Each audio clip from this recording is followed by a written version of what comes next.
حضرت ذوالقرنین کے بارے میں دو روایات ہیں، ایک تو یہ ہے کہ وہ نبی تھے اور ایک یہ ہے کہ نہیں وہ ولی تھے، لیکن مجھے حضرت مولا علی شیر خدا رضی اللہ تعالیٰ عنہ کا قول ملا ہے جس میں آپ نے فرمایا کہ نہیں وہ نبی نہیں تھے، تو اس لیے میرا نظریہ یہی ہے کہ وہ اللہ کے ایک نیک بندے تھے۔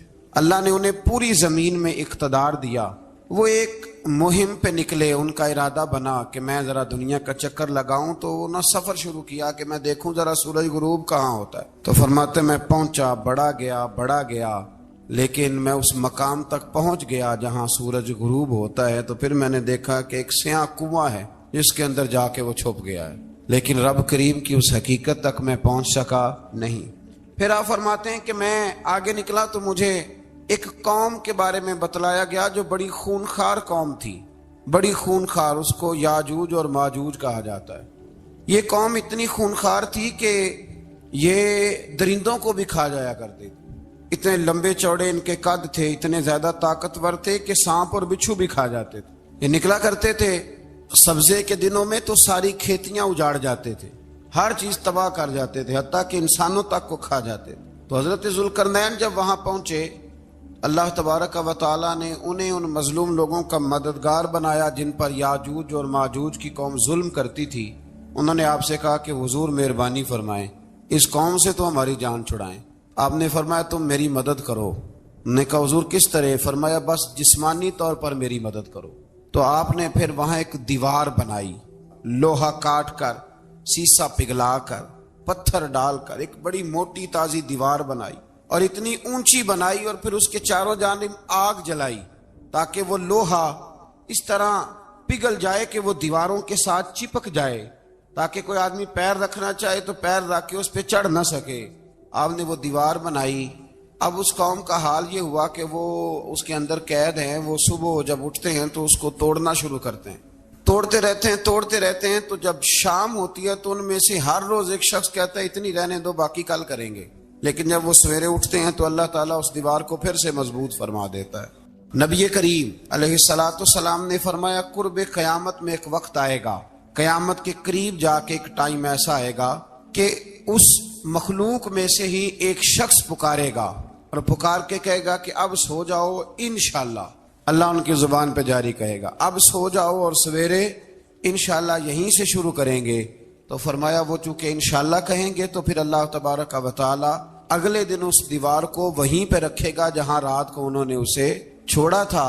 اگلے دن وہ توڑیں گے تو دیوار ساری ٹوٹ جائے گی، اور پھر اللہ تبارک و تعالیٰ کا فضل ہوگا تو مسلمان کی طرف وہ بڑھیں گے، وہ قتل و غارت کریں گے، پھر سے وہی درندگی کریں گے، تو پھر حضرت عیسیٰ علیہ السلام ان کے لیے دعا کریں گے۔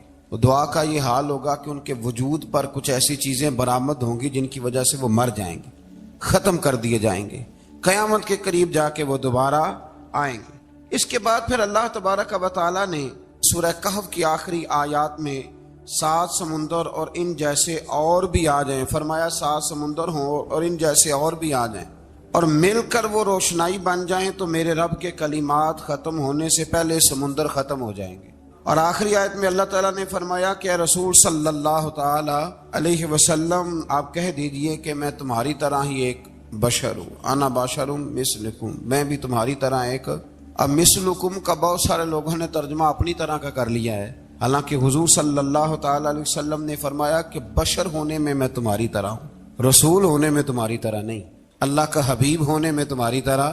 اور وہ یہ جو میں کہہ رہا ہوں نا نہیں، تو یہ صحیح بخاری کے لفظ ہیں، حضور نے فرمایا ایکم مثلی، کون ہے تم میں جو میری طرح ہو؟ اور تو اپنے رسول کے بارے میں یہ کہے کہ بکریاں چرا رہے تھے تو معاذ اللہ انہیں پتہ ہی نہیں تھا کہ میں نبی بن جاؤں گا، ایسی کوئی بات نہیں۔ اعلیٰ حضرت فرماتے ہیں اللہ اللہ وہ بچپنے کی پھبن، یعنی بچپن میں بھی رنگ ڈھنگ نرالے تھے میرے رسول۔ اللہ اللہ وہ بچپنے کی پھبن، اس خدا بھاتی صورت پہ لاکھوں سلام، اس خدا بھاتی صورت پہ۔ اور مرحوم اعظم چشتی نے بھی ایک جملہ بڑا خوبصورت کہا، اس نے کہا تیری حیات پاک کا ہر لمحہ پیغمبر لگے۔ انہوں نے اپنے چچا کو بے جان بتوں کی عبادت سے روکا، عذاب الہی سے ڈرایا۔ اس نے کہا کہ آپ ہمیں ہمارے خداؤں سے پھیرنا چاہتے ہیں، اس سے رک جائیں ورنہ ہم آپ کو سنسار کر دیں گے۔ ابراہیم علیہ السلام نے کہا کہ میں آپ کے لیے اپنے رب سے استغفار کرتا رہوں گا، وہ مجھ پر بہت مہربان ہے۔ تو اللہ تبارک و تعالیٰ نے انہیں اسحاق علیہ السلام بیٹے اور یعقوب علیہ السلام پوتے کی بشارت دی، اور یہ بھی فرمایا کہ یہ دونوں نبی بھی ہوں گے۔ پھر آیت نمبر 51 سے لے کر 58 تک مختلف انبیاء کا ذکر ہے۔ اللہ تعالیٰ نے اس میں فرمایا کہ حضرت موسیٰ کو برگزیدہ رسول، نبی اور اللہ کا رازدار کہا گیا، اور حضرت ہارون کی نبوت کا بیان بھی ہوا، اور حضرت اسماعیل کو وعدے کے سچے، نماز اور زکوٰۃ کا حکم دینے والے رسول اور نبی اور اللہ کا پسندیدہ قرار دیا گیا۔ ادریس علیہ السلام کو صدیق نبی قرار دیتے ہوئے فرمایا کہ ہم نے ان کو بلند جگہ پہ بٹھایا ہے۔ کہاں ہے ادریس علیہ السلام؟ چوتھے آسمان میں بھی، اور جنت کا قول بھی ہے۔ دو روایتیں ان کے بارے میں ملتی ہیں۔ ایک تو یہ ہے کہ وہ حضرت ملک الموت سے ایک دفعہ کہنے لگے تو میرا یار نہیں بن جاتا؟ اللہ ہی بھلا کرے۔ حضرت اسرائیل کو کہنے لگے دوست بن جو، بن جاتے ہیں، دوستی ہو گئی۔ فرمانے لگے یار موت کا ذائقہ کیسے چکھاتا ہے؟ کہنے لگا میں آپ کو چکھا دیتا ہوں۔ آپ کو موت کا ذائقہ چکھایا اور دوبارہ پھر روح ڈال دی، آپ اٹھ کے بیٹھ گئے۔ کہنے لگے دوزخ تو دکھا، نے وہ بھی دکھا دی۔ فرمایا جنت تو دکھا، جنت بھی دکھائی۔ تو کہنے لگا واپس چلیں، فرمانے لگے اب تو نہیں جانا۔ کیوں؟ فرمایا رب فرماتا ہے ہم فیہا خالدون، جو جنت میں آئے گا یہیں رہے گا۔ نے کہا جناب وہ تو پہلے موت کا ذائقہ چکھنا ہے، پل صراط جو دوزخ کے اوپر ہے وہاں سے گزرنا ہے۔ تو آپ فرمانے لگے یہ دونوں کام میں کر چکا ہوں اور تو نہیں کرائے ہیں، لہذا میں آ گیا ہوں تو میں نے یہیں پہ رہنا ہے۔ اب حضرت ملک الموت علیہ السلام نے عرض کی مالک یہ تیرا بندہ، فرمایا تیری دوست بھی اس کے ساتھ لگی تھی تو میری توفیق سے ہی لگی تھی، اور یہ یہاں تک آئے بھی میری توفیق سے ہی ہے، میرا ارادہ بن گیا انہیں یہاں رکھنے کا۔ میری طلب بھی تو تیرے کرم کا صدقہ ہے، میری طلب بھی تو تیرے کرم کا صدقہ ہے۔ یہ پاؤں اٹھتے نہیں بلکہ یہ اٹھائے جاتے ہیں، تو یہ بھی تو اس کا کرم ہوتا ہے نا کہ وہ کس طرح کر کے کسی کو نوازتا ہے۔ آیت نمبر 59 میں اللہ تعالیٰ کے فرما بردار اور سرکش بندوں کے احوال اور جو ان کے آخرت میں احوال ہوں گے ان کا ذکر کیا گیا ہے۔ آیت نمبر 66 میں بتایا گیا ہے کہ منکرین آخرت حیات بعد الموت کے بارے میں ہمیشہ شک میں مبتلا رہے۔ انہیں یقین ہونا چاہیے کہ مرنے کے بعد دوبارہ وہی خالق زندہ کرے گا جس نے پہلی بار بغیر کسی نام و نشان کے پیدا کیا۔ آیت نمبر 76 میں بتایا کہ جو لوگ گمراہی میں مبتلا ہیں ان کے ابتلا میں اضافے کے لیے مہلت کی مدت بڑھا دی جاتی ہے، اور جو ہدایت یافتہ ہیں ان کو مزید استقامت نصیب ہوتی ہے۔ اللہ کے ہاں ثواب اور انجام خیر کے اعتبار سے باقی رہنے والی نیکیاں سب سے زیادہ بہتر، ایسی نیکیاں کریں جو باقی رہیں ہمیشہ، کیا کہتے ہیں صدقہ جاریہ۔ آیت نمبر 81 میں فرمایا کہ مشرکین اس امید پر اللہ کے سوا معبودان باطل کی عبادت کرتے ہیں کہ مشکل میں ان کی مدد کریں گے۔ فرمایا ہرگز نہیں، وہ ان کے دشمن بن کے عبادت کا انکار کریں گے۔ آیت نمبر 88 میں بتایا کہ کفار نے اللہ کی طرف اولاد کی نسبت کر کے نہایت سخت بات کی۔ یہ تو اتنا سنگین جرم ہے کہ اس سے آسمان پھٹ پڑے، زمین شک ہو جائے اور پہاڑ ریزہ ریزہ ہو جائیں۔ مزید فرمایا کہ آسمان اور زمین میں جو کوئی بھی ہے سب اللہ کے حضور بندے بن کے حاضر ہوں گے۔ آیت نمبر 97 میں فرمایا جو لوگ ایمان لائے اور نیک کام کیے عنقریب رحمان لوگوں کے دلوں میں ان کی محبت پیدا فرما دے۔ یہ جو شرک والا معاملہ ہے نا، یہ بڑا سادہ سا ہے۔ کچھ لوگ آج نئے فلسفی اٹھے ہیں تو وہ کچھ عجیب و غریب سی باتیں دہریوں جیسی کرنے لگے ہیں، اور بعض مضامین ہم دیکھتے ہیں تازے جو چھپتے ہیں ان کے اندر بھی وہ اشارتاً کنایاتاً مذہب کی بنیاد پر تقسیم نہیں ہونی چاہیے، انسان بحیثیت انسان قابل تکریم ہے۔ تو ایک بات سمجھ لیں کہ جو مکان کی رجسٹری آپ کے نام ہے اگر کوئی اور دعویٰ کرے اس کا تو آپ کو برداشت ہے؟ یہ ہو نہیں نہ سکتا میاں۔ ملک میں وزیر کئی ہو سکتے ہیں پر وزیر اعظم ایک ہوتا ہے، اس کو سمجھ لیں۔ تو جب اللہ کی توحید میں کو کسی کو شریک ٹھہراتا ہے تو بہت بڑا جرم کرتا ہے، وہ بہت بڑا جرم کرتا ہے۔ یوں سمجھ لیں کہ جیسے آپ کی 5 مرلے کی زمین پہ کوئی آ کے قبضہ کرے، اسے مار دینے کو دل کرتا ہے۔ اس لیے یہ ساری زمین رب کریم کی ہے، آسمان و زمین کا خالق اور مالک۔ تو شرک ناپسندیدہ بات، ناپسندیدہ۔ سورہ طٰہٰ شروع ہوتی ہے۔ اس سورہ طٰہٰ میں نبی پاک صلی اللہ تعالی علیہ وسلم کو رب کریم نے فرمایا کہ محبوب قرآن اس لیے نازل نہیں کیا تھا کہ آپ مشقت میں پڑ جائیں، نبی کریم لمبی لمبی نمازیں پڑھتے تھے، لمبی لمبی. تو قرآن مجید نے کہا طٰہٰ ما انزلنا علیک القرآن لتشقیٰ، محبوب قرآن اس لیے نازل نہیں کیا کہ آپ مشقت میں پڑ جائیں. حضور لوگوں کو بڑی جد و جہد کے ساتھ دین کی طرف بلاتے تھے، تو کہا محبوب قرآن اس لیے نازل نہیں کیا تھا کہ آپ مشقت میں پڑ جائیں. آپ تو مشقت کرنے لگ گئے. وہ یا رب اپنے محبوب کو کہہ رہا ہے، جیسے سورہ مزمل میں بات ہوئی نا کہ محبوب تھوڑا آرام بھی فرما لیا کر، محبوب تھوڑا آرام بھی فرمائے. پھر فرمایا کہ یہ قرآن نصیحت کے لیے نازل ہوا ہے، اور اللہ ظاہر و باطن سب کو جانتا ہے، اور وہ وحدہ لا شریک ہے، اور سارے اچھے نام اسی کے ہیں. آیت نمبر 10 میں فرمایا کہ مدین سے واپسی کے سفر کے دوران موسیٰ علیہ السلام اس واقعے کا بیان کیا کہ وہ اپنی جگہ پر رکے ہوئے تھے، تو وہیں انہیں غیب سے ندا آئی کہ اے موسیٰ میں آپ کا رب ہوں، آپ وادی مقدس میں ہیں تو ادباً اپنے جوتے اتار دیجئے، میں نے آپ کو چن لیا ہے، میرے پیغام وحی کو توجہ سے سنیے، میں اللہ وحدہ لا شریک ہوں، میری بندگی کیجیے، میری یاد کے لیے نماز قائم کیجیے، قیامت آنے والی ہے، اسی کی طرف آپ توجہ فرمائیے.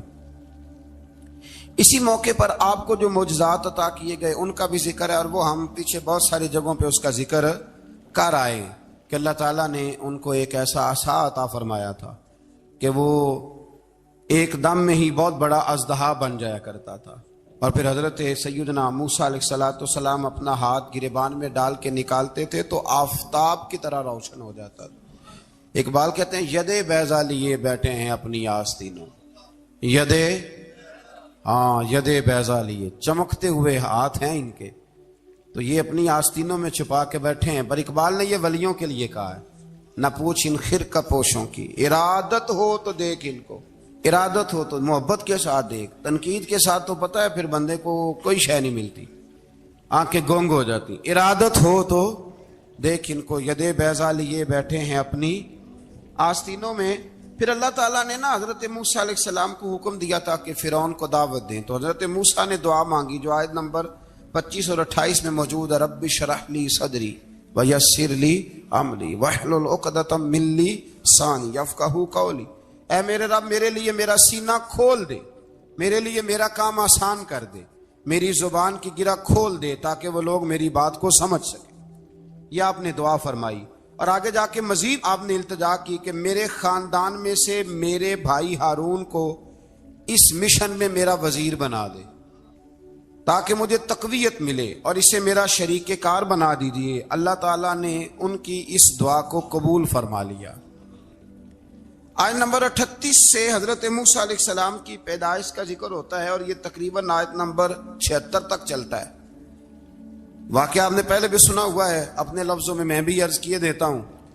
فرعون کو اس نے وہ خواب دیکھ لیا تھا کہ ایک ستارہ اٹھے گا اور پھر وہ گرے گا تو میری ساری سلطنت کو تباہ کر دے گا. نجومیوں سے اس نے پوچھ لیا، اس نے کہا کہ ایک بچہ پیدا ہوگا جو تیری سلطنت کو تباہ کرے گا. چاہیے تو یہ تھا کہ وہ توبہ کرتا، لیکن اس نے کیا کیا کہ اس نے بچوں کو قتل کرانا شروع کیا. یذبحون ابناءکم، ذبح کرا دیتا تھا تمہارے بیٹوں کو، اور بچیوں کو وہ زندہ رکھتا تھا. اللہ تبارک و تعالیٰ کی قدرت دیکھیے، رب بڑا ہی کریم ہے. آپ یقین کریں مولا کے دینے کے انوکھے ہی انداز ہیں. یعنی حضرت موسیٰ کوہ طور کے پاس آگ لینے جائیں تو اللہ تبارک و تعالیٰ پہلی وہی فرما کے نبی بنا لے. بھائی حضرت یوسف کو کنویں میں ڈالے تو رب وہاں سے نکال کے مصر کا حکمران بنا دے. وہ بڑا ہی بے نیاز ہے. مولا کے دینے کے انداز بڑے ہی انوکھے ہیں، وہ بڑے انوکھے انداز میں نوازتا ہے. تو حضرت موسیٰ جب پیدا ہوئے تو ان کی والدہ نے پتہ کیا کیا، ان کو ایک صندوق میں بند کر کے دریا میں بہا دیا. اب دریا میں بہتے جا رہے ہیں تو ماں تھی تو پریشان بھی ہو گئی. ان کی ہمشیرہ کو کہنے لگی ذرا دھیان رکھنا کدھر جاتے ہیں. حضرت موسیٰ علیہ السلام دریا میں بہتے بہتے نا فرعون نے نا دریا کے کنارے مکان بنایا ہوا تھا. آپ کو پتہ ہے بادشاہوں کا ذوق ہوتا ہے. آج کل ہمارے جو حکمران ہیں انہوں نے اس کا نام فارم ہاؤس رکھا ہوا ہے، میرا فارم ہاؤس، اور پرانے زمانے میں لوگ ڈیرا کہتے تھے. تو اس نے بھی اس طرح کا فارم ہاؤس بنایا ہوا تھا. وہاں پہ حضرت موسیٰ علیہ السلام تیرتے ہوئے تابوت کے اندر صندوق کے اندر جا رہے ہیں. فرعون اور ان کی بیوی حضرت آسیہ بے اولاد تھیں، بڑی تڑپ تھی بیٹے کی، وہ بھی وہاں کھڑی تھی. صندوق تیرتا ہوا آیا تو فرعون نے کہا کہ جاؤ پکڑ کے لاؤ دیکھو کیا ہے. جب وہ لے کے آئے نا تو آپ کی ہمشیرہ جو نگرانی کر رہی تھی پریشان ہو گئی کہ یہ تو اس کے ہاتھ لگ گئے, یہ تو اب مار ڈالے گا.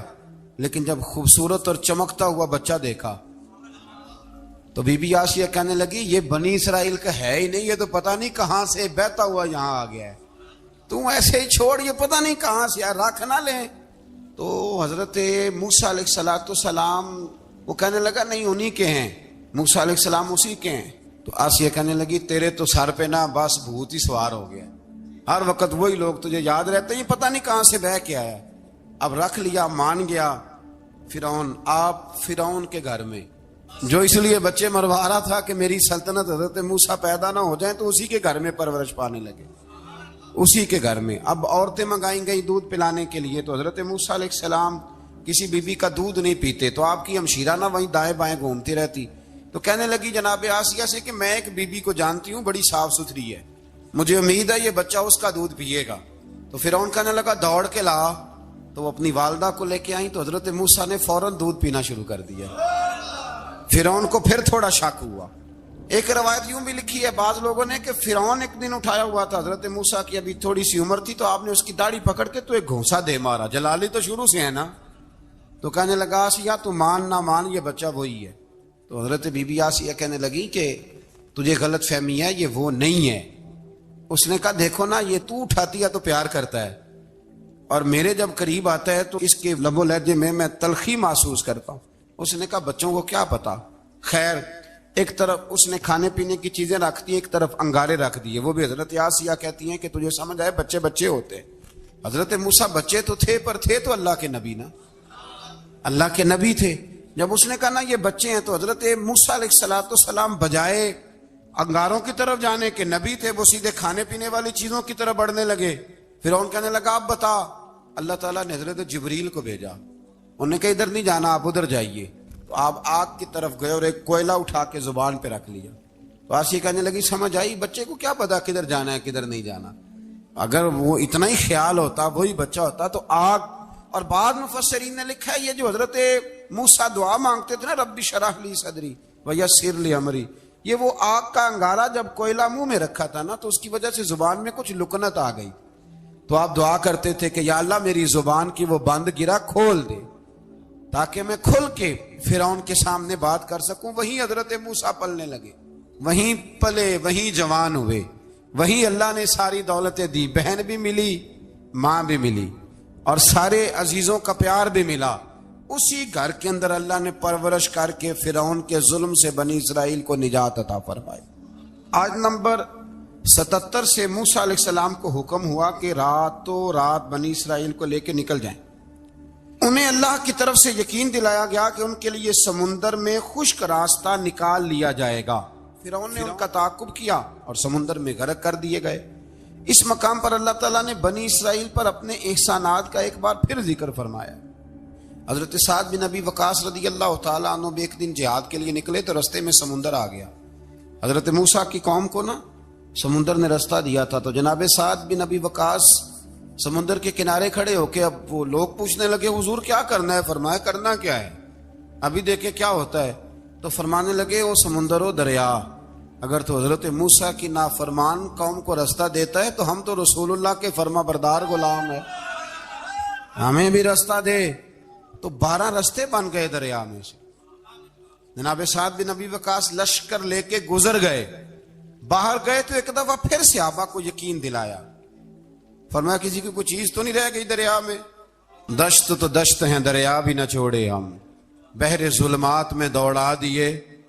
اب میں کیا کروں, علامہ اقبال نے ہر جگہ کلام لکھا ہے, ہر جگہ. یہ آپ کو پتہ نا, ایک صاحب مجھے بھی سمجھا رہے تھے, میں نے جمعے میں بھی وضاحت کی. کہنے لگے آپ اقبال کی بڑی تعریفیں کرتے ہیں. میں نے کہا مجبوری ہے, وہ کام ہی تعریفوں والے کرتے ہیں تو ہو جاتی ہیں, کیا کیا جائے. آمدام برسر مطلب. تو حضرت سعد بن ابی وقاص نے پوچھا کچھ رہ تو نہیں گیا. کہا جناب پیالہ رہ گیا میرا مٹی کا دریا میں. تو حضرت سعد بن ابی وقاص کہنے لگے کوئی مسئلہ نہیں, ہم رسول اللہ کے غلام ہیں. اور اس پر بڑی دلائل ہیں, وقت نہیں ہے آگے بڑھنا ہے.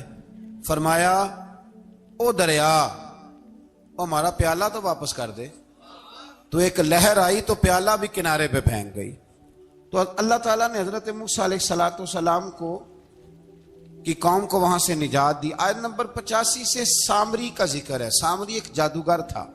جب حضرت موسیٰ علیہ السلام تشریف لے گئے نا کوہ طور پہ، تو اس نے نا سونے کا ایک بچڑا بنا دیا تھا، اور اس کے منہ میں ایسی تاریں اس نے لگائی تھی کہ جب ہوا چلتی تھی تو وہ تاریں بجتی تھیں، مفسرین نے لکھا ہے۔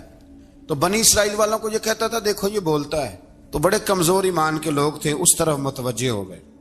حضرت موسیٰ علیہ السلام واپس آئے تو انہوں نے پوچھا کہ یہ ماجرا کیا ہے، تو اس نے کہا کہ میں نے نا حضرت جبریل علیہ السلام کا گھوڑا جب چل رہا تھا تو ان کے پاؤں سے جو مٹی لگ رہی تھی وہ مٹی میں نے تھوڑی اٹھا لی تھی، اور وہ میں نے اس کے منہ میں رکھی ہے، جس کی وجہ سے اس کے منہ سے آواز ہے۔ وہ مٹی کب اٹھائی تھی وہ بھی لکھا ہے مفسرین نے کہ حضرت موسیٰ علیہ السلام نے جب کہا نا بنی اسرائیل والوں کو کہ گھوڑے ڈالو اندر، حالانکہ رستے بن بھی گئے تھے، پھر بھی کہنے لگے ایسا نہ ہو کہ اندر جائیں تو پانی پھر آ جائے، تو یہ جاتے نہیں تھے، ڈرتے تھے، کمزور ایمان کے لوگ تھے نا۔ اصل مسئلہ نا اندر کا ہے۔ آپ یقین کریں یہ بڑی باکمال بات ہے۔ میں تو اس نتیجے پہ پہنچا ہوں تھوڑی سی زندگی گزار کے کہ یقین اگر مضبوط ہو نا تو انسان کی زندگی کا ہر کٹھن رستہ آسان ہو جاتا ہے، لیکن جن لوگوں کے اندر مسائل بہت زیادہ ہوتے ہیں ان کے لیے بیرونی کوئی کام کرنا بھی بڑا ہی مشکل ہوتا ہے۔ تو یہ لوگ کہنے لگے کیسے اندر جائیں گے تو پھر نہ پانی مل جائے، تو حضرت جبریل امین آئے گھوڑی پہ بیٹھے ہوئے، انہوں نے آگے آگے گھوڑی دوڑائی، تو آگے گھوڑی دوڑی تو ان کے گھوڑے خود بخود پیچھے دوڑ پڑے۔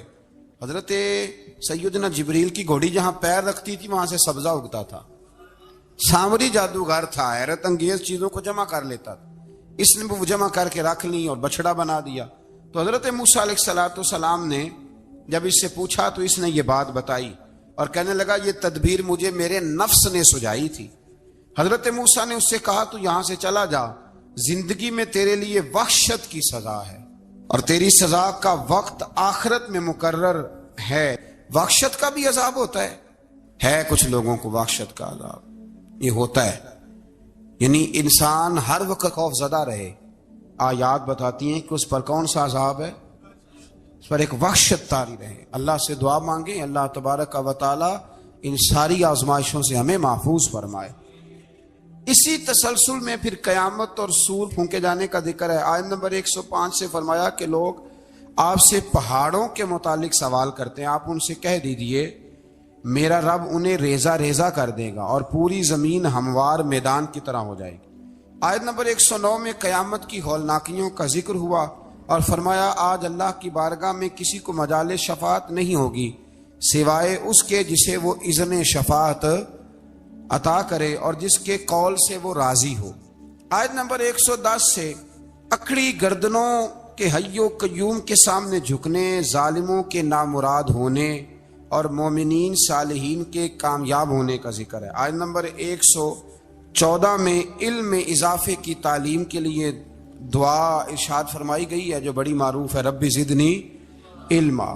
آیت نمبر 115 سے اس بات کا ذکر ہے کہ آدم علیہ السلام جو جنت میں درخت کے قریب چلے گئے تو یہ ان کی بھول اور اجتہادی خطا تھی، اللہ نے خود وضاحت فرما دی، اور انہوں نے قصداً اللہ کے حکم کی نافرمانی نہیں کی۔ آدم علیہ السلام کو جنت میں داخل کر کے بتایا کہ یہاں نہ بھوک لاحق ہوگی، نہ بے لباسی ہوگی، نہ پیاس لگے گی، نہ ہی دھوپ کی تپش محسوس ہوگی، اور یہ کہ آپ اپنے دشمن شیطان کی چالوں سے بچے رہیں گے۔ اس مقام پر قرآن نے اس موضوع کو پھر بیان کیا کہ شیطان نے وسوسہ ڈالا اور مخلص اور ہمدرد کا روپ دھار کر ان کو بہکایا۔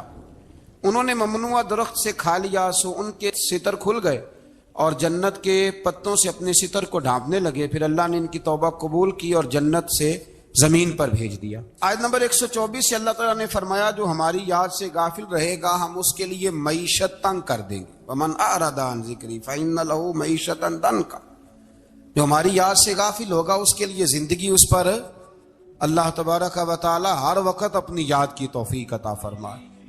آیت نمبر 130 سے اللہ تعالیٰ نے ارشاد فرمایا ان کی باتوں پر صبر کیجئے، سورج کے طلوع اور غروب ہونے سے پہلے اپنے رب کی حمد کے ساتھ تسبیح پڑھتے رہیے، اور رات کے بعض اوقات میں اور دن کے حصوں میں بھی تسبیح پڑھتے رہیے تاکہ آپ کا رب راضی ہو جائے اور آپ بھی راضی ہو جائیں۔ مزید فرمایا کہ اپنے اہل خانہ کو نماز کا حکم دیں اور خود بھی نماز پر قائم رہیں، اور نیک انجام صرف تقوی پر کاربند لوگوں کے لیے۔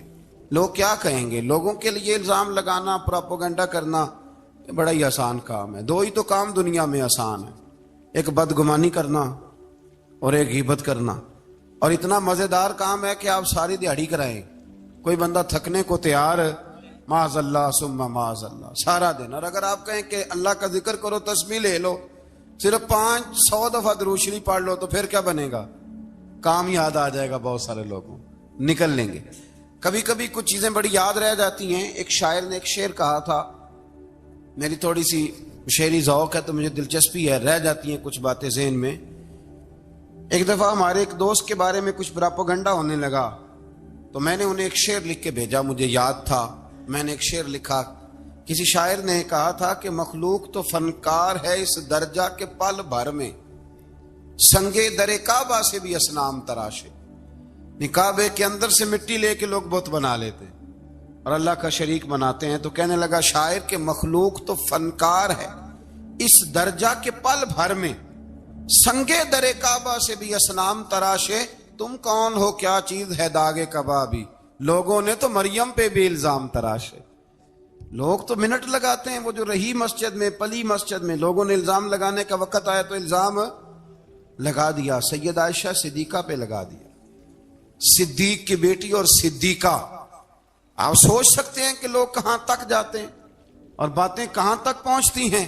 تو یہ میرے رب کریم کا فضل اور کرم ہے کہ جناب مریم کی برات کا اعلان بھی قرآن نے کیا، اور حضرت عائشہ صدیقہ کی برات کا اعلان بھی قرآن پاک نے فرمایا، یہ بھی قرآن مجید نے فرمایا ہے۔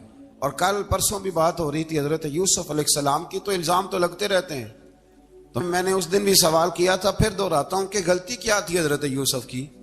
کبھی کنواں اندھیرا، کبھی بھائیوں کے تھپڑ، کبھی مصر کا بازار، اور ذرا سوچو تو صحیح، جب بولیاں لگتی ہیں انسان کی تو کیا حال ہوتا ہے۔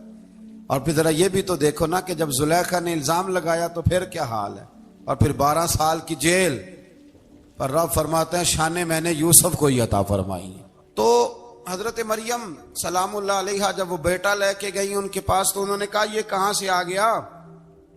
آپ فرمانے لگی میں نے تو چپ کر روزہ رکھا ہوا ہے، اسی سے پوچھ لو یہ کہاں سے آیا ہے، یہی بتائے گا۔ پنگوڑے میں تھے حضرت عیسیٰ علیہ السلام، پنگوڑے میں، تو قرآن مجید کہتا ہے کہنے لگے قال انی عبد اللہ، حضرت عیسیٰ بولے اور بول کے کہنے لگے میں اللہ کا بندہ ہوں، اور آتانی الکتاب، خالی نہیں آیا، کتاب ساتھ لے کے آیا ہوں، وجعلنی نبیا، اور اس نے مجھے نبی بنا کے بھیجا ہے۔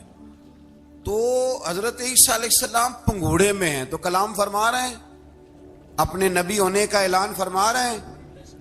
اب اس بندے کے قریب جا کے اس سے سوال کرنے کو دل نہیں کرتا جو نبی پاک کے بارے میں کہتا ہے 40 سال کے بعد نبی بنے۔ یہاں پنگوڑے میں حضرت عیسیٰ کلام کریں، پنگوڑے میں، اور وہ پنگوڑے میں کہے میں نبی ہوں، اور تو اپنے رسول کے بارے میں یہ کہے کہ بکریاں چرا رہے تھے تو معاذ اللہ انہیں پتہ ہی نہیں تھا کہ میں نبی بن جاؤں گا۔